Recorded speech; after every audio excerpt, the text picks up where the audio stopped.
Welcome all of you to the next Origin playthrough, and this time we are going to play as a Dwarven noble. So yeah, great. I'm quite curious to see if this Origin is going to be longer than the other Dwarven Origin, or if it is going to be like the same size as the Mage Origin, which was incredibly long. Let's start with Aendin, which will be our dwarf. Greetings. And the nice thing with dwarves is that I don't really care about their appearance, so we can start right away. And is he a warrior or a rogue? No, he's a warrior. Okay.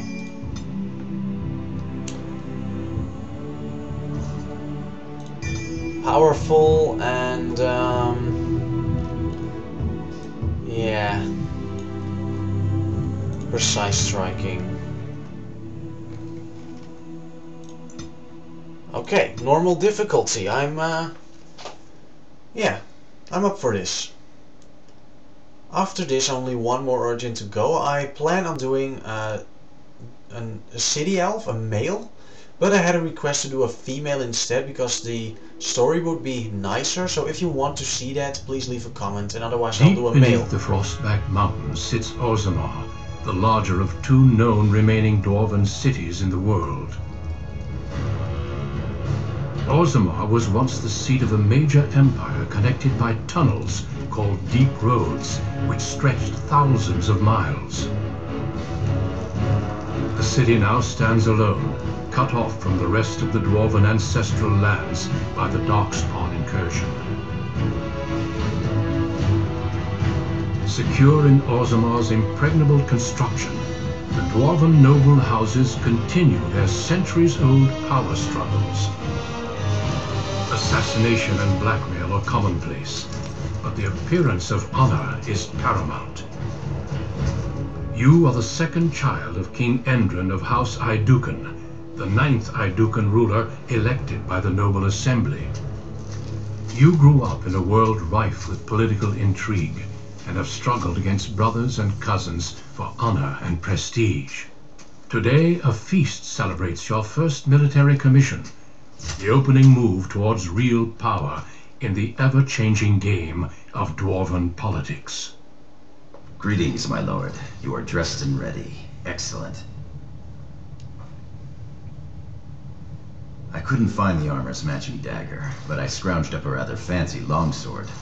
Do you wish to wear your shield to the noble's feast? Yes, let them see me as a warrior. Of course, if every other noble has a shield and 3 swords, you'll feel awfully underdressed. You, my friend, are ridiculous. One can't take all this marching about and speech-making too seriously. Moving on to the business at hand. The king expects you to make an appearance at the feast, but there's no rush. The noble family heads will spend hours boring your father with petitions and petty grievances. What shall we do in the meantime? As part of the celebrations, permits have been auctioned off to members of the merchant caste who wish to sell wares in the Diamond Quarter. Lord Harrowmont has also opened up the provings for young warriors to test their mettle before tomorrow's battle. Perhaps we should go show them what single combat is really all about. And by we, I mean you. I'll practice my cheering. The proving round sounds appealing. Let's go have a look. Right behind you, my lord. The day is ours until the feast. Great, okay.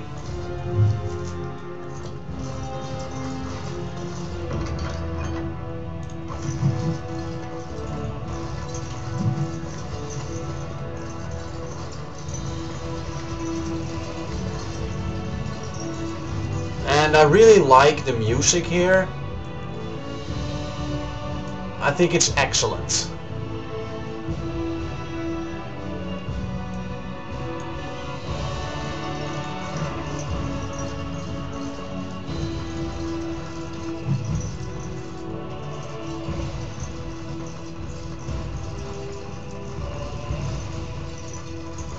Shall be done. Key required. Okay. Oh, I'm so sorry. What's happening here? Why are you running away from me? As you say. Oh dear. I'm sorry. I thought you were Prince Balin coming down the hall. Forgive me. No harm done. I will show myself out with your leave, my lord.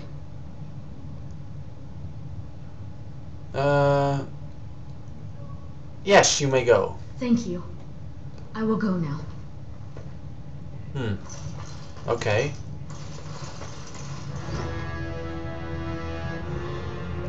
Wow. That's a nice belt. Increases monetary gain, so we'll get more gold pieces for things and such. I didn't know there were things like that. Oh dear. What's this? A letter from Rika. Isn't Rika the poor? Yeah. Wasn't this the girl from the other origin story? It was, I think. That's a very nice detail, actually.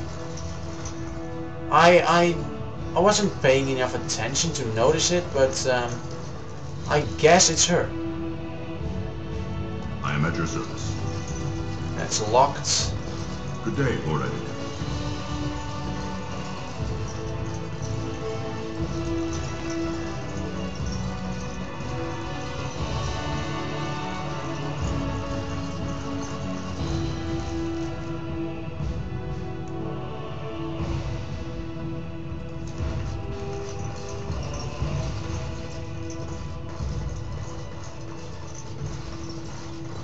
You sure you want to go to the feast now?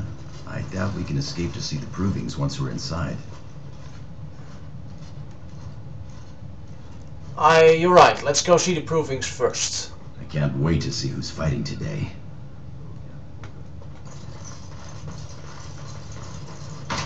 Okay.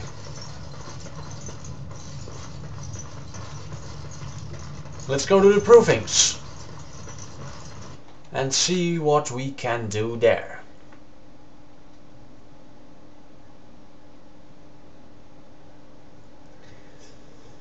But so far I really like this origin story. Your father has allowed the merchants to show their wares in the Diamond Quarter during these celebrations. And there we are again, the Diamond Quarter. But now we are at the upper level, so let's go see the silk and the other merchant. It's the only way we can go. Reasonably. It's in the records. There's nothing I can do. Please, Master Volney. My work is accredited by the Shaper. These books are lies written by the enemies of House Volney. I write only what I find in the ancient records. Lord Aendin, you can vouch for my work, can't you? Your father loved my History of Aendin, Paragon King, Peacemaker. Gorim, does this scholar truly have my father's favor? The king, as well as several other lords, are quite fond of his work. He writes of the ancient paragons. This worm has written a book that slanders my house. What does it say? It doesn't matter, it's all lies. Tell me what it says, Cooler.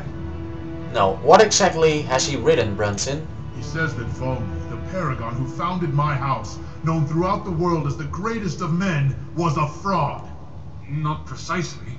When the Assembly names a paragon, that man or woman is then, by definition, everything one can aspire to be in the world.